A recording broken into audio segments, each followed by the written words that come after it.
தமிழர் ஆட்சி பார்த்துட்டு இருக்க எல்லாருக்குமே வணக்கம். சமீபத்தில ஆதவ் அர்ஜுனா ஒரு மேடையில ரஜினிகாந்த் அவர்கள என்னென்னமோ உண்மைக்கு புறம்பான நெறைய விஷயங்கள அவர் சொல்லியிருந்தார் அப்படின்றது ஒண்ணு இருக்கு. இவங்களுக்கு எத எப்படி பேசணும், எத எங்க பேசணும் அப்படின்றதெல்லாம் தெரியாது அப்படின்றது ஒண்ணு இருக்கு.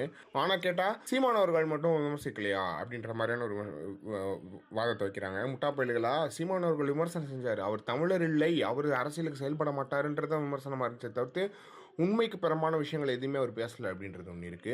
எனவே ஆதவ அர்ஜுனா பேசுனது ரஜினிகாந்த் அவர்களை ரொம்ப ஹர்ட் பண்ணியிருக்குன்றனால ரஜினிகாந்த் அவர்கள் இப்போ ஒரு ஸ்டேட்மெண்ட் விட்டுருக்காரு. அந்த ஸ்டேட்மெண்ட்டில் அவர் சொல்லும்போது காலம் இது எல்லாத்துக்குமே பதில் சொல்லும் அப்படின்ற மாதிரி சொல்லியிருக்காரு. அது மட்டும் இல்லாமல் அவருக்கு யார் யாரெல்லாம் சப்போர்ட் பண்ணாங்களோ அவங்க எல்லாருக்குமே ஆதரவு தெரிவிச்சிருக்காரு, நன்றிகள் தெரிவிச்சிருக்காரு அப்படின்றது ஒன்று இருக்குது.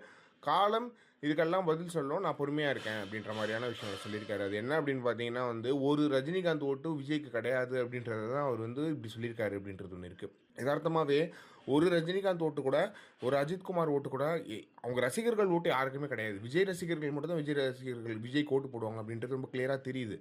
இவங்க எப்படி அரசியல் பண்ணணும் எதுவுமே தெரியாமல் தற்கொலை அரசியலை பண்ணிக்கிட்டு ஒரு கொள்கை இல்லை, ஒரு கோட்பாடு இல்லை, என்ன பண்ணணும், எதை எந்த பக்கம் கொண்டு போகணும்.